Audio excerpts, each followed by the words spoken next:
You can't keep me cooped up in here, okay? I am a peacock. You gotta let me fly. Again, this is Tim here at Giant Straight Talk, powered by Online Big Blue LLC. Want to talk about trade that actually makes some sense? Oh, you know, sometimes when you go out into the Twitter sphere, it's this scary place, and you kind of just want to cuddle up with your whoopee and just make the bad man stop. But there's some validity in some of the conversations on Twitter. And one of those things that I was looking at was a trade. And the trade was with the Atlanta Falcons for Kyle Pitts. That venerable tight end, that 4th overall pick, who I said never take. We've said this before. You never take a tight end, safety, or defensive tackle in the top 10. It's called positional value. Now, there are some exceptions to the rule. And we've seen that over the last couple of years. But if you go back into the last 20, 30 years, those are the positions in regards to positional values you don't overreach for, because there are more important positions on the field. So when Atlanta went out and took Kyle 4th overall out of Florida, there was these huge expectations. He had that big season, that rookie season, and he's kind of gone downhill from there. And you can point to the quarterback play. You can point to him being inconsistent. You could point to the fact that he had the injury 2 years prior. I point to the fact that he has a 58% catch percentage for his career.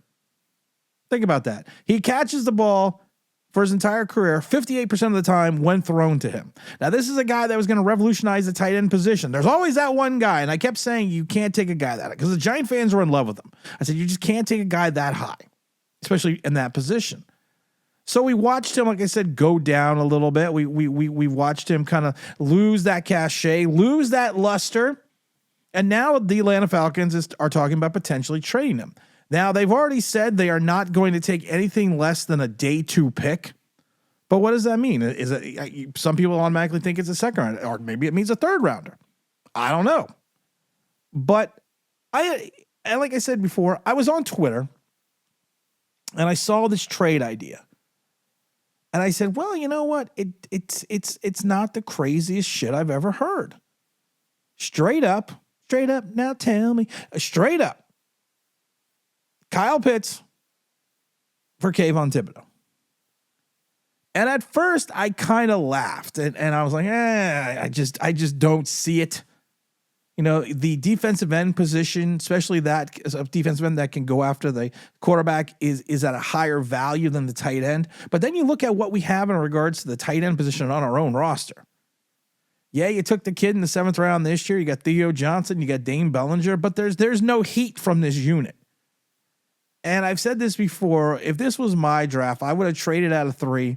I would have taken Tyler Warren. I would have gotten a big time downhill running back, you know, probably in the 2nd round, and fixed my offense that way with Russell Wilson and Jameis Winston, and tried to ride the playoffs that way, because this way you are pulling the safety, hopefully away from Malik Neighbors, and you're giving him potentially one-on-one on either of the sidelines.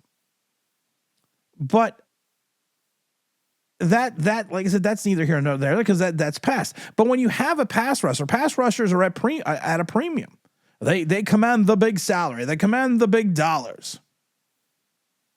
So when I saw the Kayvon Thibodeaux straight up for Kyle Pitts trade, I had to, like I said, I laughed a little, but then I had to pause and think about it. You kind of consider where Kayvon's been in his career. He's been up, he's been down. He had the 5.5 sacks and the 11.5 sacks, and he was injured last year again. And he probably, going into year 4, he hasn't probably progressed to the point that the Giants thought he would because of his lack of play over the first 3 seasons. His 5th year option was only $14 million. So you got him at a pretty good tag for this year and next year. But the question is going to be this. You also went out and got Abdul Carter.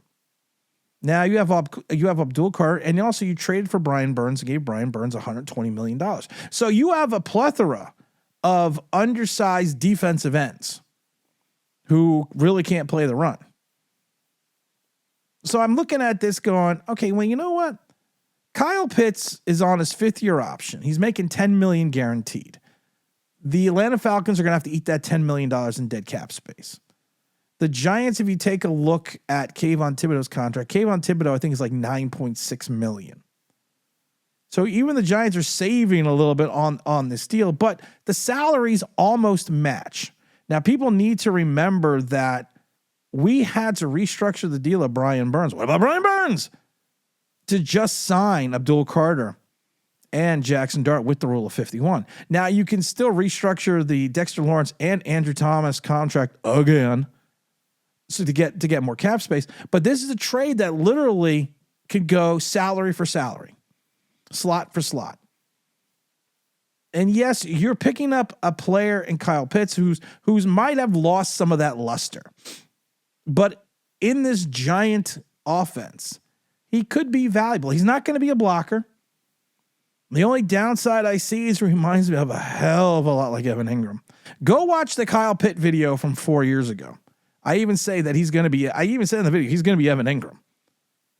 But literally, he could be the pass catching threat over the middle of the field and still give you a guy that can stretch defenses with the speed and his athleticism at the tight end position. You're not going to get much out of him as a blocker.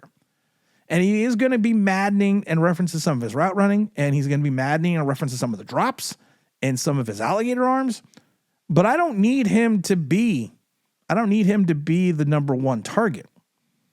I need him to be a viable option, which will allow the field to open up for Malik Neighbors and Darius Slayton and Wanda Robinson. I need a guy that's going to take that middle of the field and draw attention to it and try to potentially move some of that attention away from the sidelines. Because I want that speed guy. I want that Malik Neighbors. I want him to get some yak. I want Russell Wilson, hopefully, to throw him into a position where he catches the ball in stride and gets some yards after the catch. And if you're Atlanta, listen, where were you 7 and you won 7 games last year and you were trying to make the playoffs, but you need some defensive help. You have a pretty good offense. You got a good running game. You got a couple good wide receivers. You got a good quarterback, hopefully Michael Penix. I just think Cousins is still there, but you need defense. I believe the person that was one of their linebackers that led the team with 6 sacks and Matt Judon had 5.5. You need a sack guy. You need a presence. You need someone that's got a little giddy up to go after the pass rusher. And imagine having this guy, Kayvon Thibodeaux, on the turf, on that speed turf in the dome. Perfect weather. You're running on a fast track. He can probably use that extra step to get around defenders. And as long as he's not being pushed out too far to the sideline and he cuts it back in, I think he could be dangerous in a place like Atlanta. And if you look at it here, like I said, what are we going to do? We are going to have these 3 guys on the field at the same time.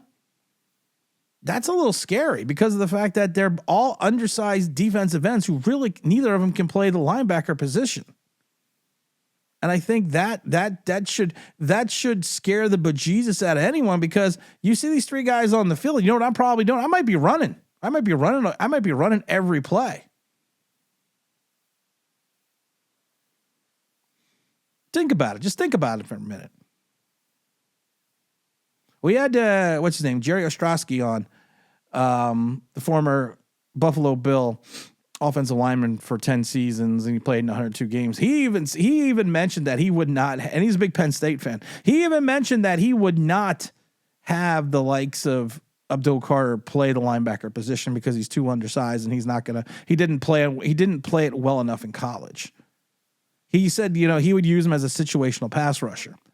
So if you're going to do that and you're going to have these 3 guys on the field at the same time, it could get dangerous in reference to the running game, and also could get dangerous if they don't get to the quarterback.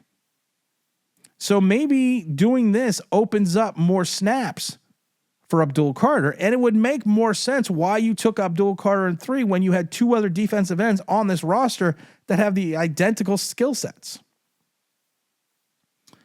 And doing it player for player, pimp for pimp, it's not a bad idea. Because like I said, the salaries almost match. Giants would save a little in cap space. Yeah, there would be a dead cap number incurred by both teams. But you get a guy in Kyle Pitts who yes, the only issue also with the Kyle Pitts thing is he going to be a 1-year rental? He's on his 5th-year option. You're going to have to tag him if you want to keep him. So are you willing to pay the tag number for the tight end? So you never know. And like I said, but then the good news is if he flames out, you only have to deal with him for one season. I don't know. The only thing that worries me more about Kyle Pitts is now that I think about it, he reminds me a little bit of Percy Harvin. Percy Harvin came in with all the accolades. He played well. He won a Super Bowl, and then he just bounced around from team. He had the concussion, the migraine issues, but he also just bounced around from team to team. And he was another one of those Florida guys that you thought was going to be one of those Florida skill guys that you thought was going to be something special in the league, and it really just turned out to be average. But would you take a risk on that? I might. You have such a dearth at the tight end position that it just kind of makes sense. Oh, we got a lot of fun stuff coming up in the next couple of weeks. Make sure you stay tuned. We'll have some live streams with two, not all in the same stream, but we have two former NFL players that are going to be coming on the live stream talking about certain positions. So make sure you stay tuned for that. We'll give you all that information. Follow us on the Believe Network. Find us everywhere that you find podcasts. And again, this is Tim's New York Giants right there, powered by Online Big Blue LLC. And I'm out of here.